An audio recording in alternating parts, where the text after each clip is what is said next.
Morning Dish. He's the hardest working man in show business. His band's music takes you into the midnight hours. And when you wake up, his voice is back on your radio alarm clock. How on earth did this happen? Well, Jeff saw me taking out the trash at the radio station. And he won another award. But this one is better. I'm your boogeyman. That's what I am. It's the Morning Dish with the 2019 Radio Personality of the Year winner, Stephen Phillips. You paying attention to this, Packy? And Murphy's own Sherry Raines. Yeah, you must have given horseback passes to the right guy, Stephen. Well, giddy up. And Packy Smith's Shetland pony is right alongside. You guys know these demo tapes don't just edit themselves together, right? Well, all right. 3 cheers for Stephen Phillips. Y'all need to help Stephen Phillips out over there. Out the door and off the radio. Here's Stephen Phillips. All right, folks, we're back with you. Running a little late, but we got Tim the Moonshiner on with us. No, that's all right. I've been on the road 2 hours so far. Well, that's good. You're leaving out of Kentucky, heading towards Tennessee, I guess. Well, I'm in Virginia right now. Yeah, well, good deal. So anyway, you have went from the hit series, The Moonshiners, now, which I guess, it's one of the biggest shows that they've watched on TV, and you've actually turned that into a business. That's pretty cool, man. You've got your own. Well, I'm doing what they say can't be done. I went from the illegal side to the legal side. But ain't it more fun to be on the illegal side? I mean, honestly. I don't know about being fun or not. It's all hard work. I don't care if you're on the illegal or the legal. It's hard work. That's the thing about it. People don't, they look at the fun of the show and this, that, and the other. They don't realize back in the day, man, when they made moonshine. Of course, we're in a moonshine area here in North Georgia, and there's a lot of work, man. I mean, it's hard work, right? It is really hard work. Anytime you got somebody chasing after you and you trying to make a dollar, that's very difficult. So how is it now? Your own moonshine you've got now is called Climax Moonshine, named after the city that you were raised in. That's right, Climax Moonshine. That's where I'm originally from, and so we came out with it being Climax, and it is a little bit catchy. Some people get misleaded a little bit on the name there, but it is a place, it is a town, and we got a fire department, and one of my brands is named after the fire department, the Climax 32. Right. So now is it the 32? Is it a different type of moonshine? It is a cinnamon flavor. 32 is a cinnamon flavor moonshine. A lot of people like the cinnamon flavor, so we added some to it, just to fall back to the fire department. And Fire 32 is named after Station 32. That is the fire department in Climax. Right. Well, now, there's not the Moonshiners. Are y'all still filming that? Is it still going? Oh, yeah. Oh, yes. Moonshiners is still rolling. We are working on season 11 right now, so 11 years in the making. It's been a long time. I thought everybody would have got arrested on season 3 after about 3 years, but seems like we still can find the loopholes and still running the show. Well, that's always good. These old boys over here from Robbinsville, that's just a couple of counties over from where we live out here, Robbinsville. Now, there's nothing in Robbinsville that I know of other than moonshine. But well, you got to make a dollar. You got to make a dollar. One way or the other, yeah, I guarantee. One way or the other. I mean, if you're not showing a profit, you got to go do something else. So now, how did you get started in the Moonshiners? I mean, they just drove through Climax, Kentucky, and said, "Hey, dude." Well, yeah, that's about right. Just one day, production crew showed up and they was trying to film some documentation. Trying to see who was the last Mohegan of moonshining, and first question was, "Do you have any moonshine? You know about it makes moonshine?" No, we didn't know anything about moonshine. We didn't know anything about moonshining. Right. And they stopped at the country store there and they started talking about they want to make a reality TV show. Well, it started off being a documentary about moonshine, and then it turned into a reality show because, everyone thought that moonshining was back in the day, 1940 Fords and stuff like that, But, no, it's moonshine still going on today, every day. It's just a way of life. And, if you're not from that area, if you're from, I don't know, the West Coast or somewhere, maybe you're not affiliated with that stuff. But like you back in North Georgia, you know all about moonshine. Oh, yeah, and that's a funny thing about it, like we interview a lot of different people, and then after the interview, they're like, hey, man, can you send me some of that good Georgia moonshine? And I'm like, you can buy it legally now. And they're like, no. It's not the same. I want the illegal, but it is. It's actually, you're bottling the same moonshine that you have. Well, I'm bottling the same moonshine. Now, there's some of the commercial brands out there, they're not making the, original brand because they didn't grow up in it. Like myself, I grew up in it. I've been in it all my life. I've been making moonshine 45 years. So, why would we want to change the recipe? We're not changing the recipe. We're just accountability paying taxes on it for the government. That's all. We're just paying them off a little bit so we can, let the general public have it. And a lot of people don't realize that actually back in the day when they were making illegal moonshine, y'all were actually paying the government then. Well, I guess, the sheriff and in a roundabout. Well, you got to make everybody happy, and that is a difficult job too. Yeah. I guarantee you everybody wants a piece of it.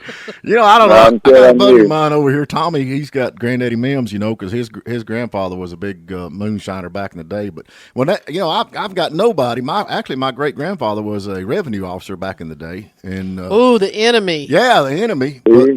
But I'm gonna tell you, if they it runs in the family. It runs all in the family. Yeah, but if they ever legalize marijuana, man, I got some kinfolk, man. I'm gonna be in business. I guarantee you that. We'll. Well, in Virginia, they're gonna do that. July 1st, you can have 4 plants in your backyard there, as long as you don't take it off the property. So, I guess everybody's gonna have tomato plants growing. Yeah, there you go.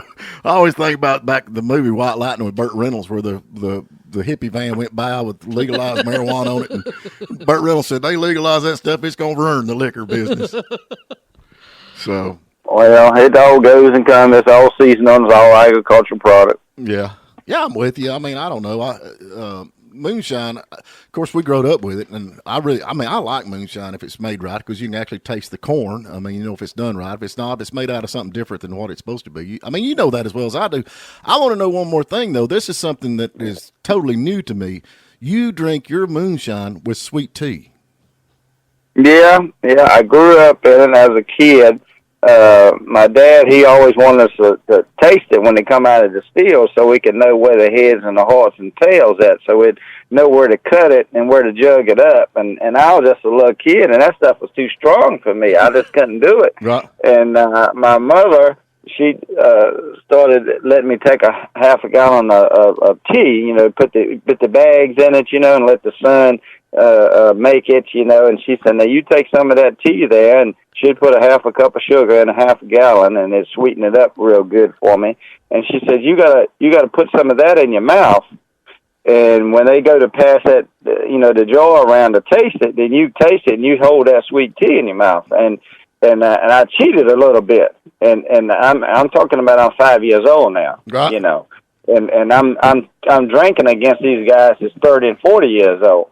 And my dad, he thought it was good that I could hold my liquor like they could. So I kind of cheated a little bit. So, hell, I've been doing it, for 50 more years. Right. So, somebody just kept on doing it. So now when people ask me about how do you drink your moonshine, I says, well, put a little bit in your mouth and hold on to it, and then put you some sweet tea behind it, chase it down, and it does. It come out with a different taste profile. You can't mix it in a glass. I didn't know anything about no cocktails or nothing like that until 5 or 6 years ago. They started taking me to these places where you sell legal drinks, and it's like when you go into like a steakhouse or something. That's all they know is a cocktail. They give you this whole drink menu and everything is a cocktail, but what's in it? What's in this stuff? So I just grew up like that moonshine's moonshine, and you got to chase it with it if you can't drink it straight. Right. I had a buddy of mine wanted some, and I took him a little bit of moonshine, and he turned that stuff up just like it was water. And I'll never forget that, man. He immediately sat down in his chair, and he's like, dude, I can feel it all the way to my feet, so. Yeah, it warm you up sometimes, and that's what people talk about me sometimes not wearing a shirt, Well, you know, when it's hot outside, you don't need a shirt on. But then in wintertime, it does get a little chilly. But if you drink enough of that stuff, it's like antifreeze in the body, and the snow will just melt off of you when it hits you. Jeez. It's mandatory for me to wear a short. I don't have them cool biceps like you got, so. Well, I don't know about that. Well, you got to pick up a few more sugar bags. Yeah. Oh, Lord. So now, how many different you got? Fire 32, and then you got whiskey wood fire, and then you got the moonshine. Yeah, well, we got the rapid age wood fired whiskey. We got the original moonshine. We got the Fire 32, which is a cinnamon. Mm-hmm. We do make a 101 at the distillery there in Virginia, right. And then we got the Southern Reserve series, so the brown stuff. So we got a rye whiskey, a bourbon.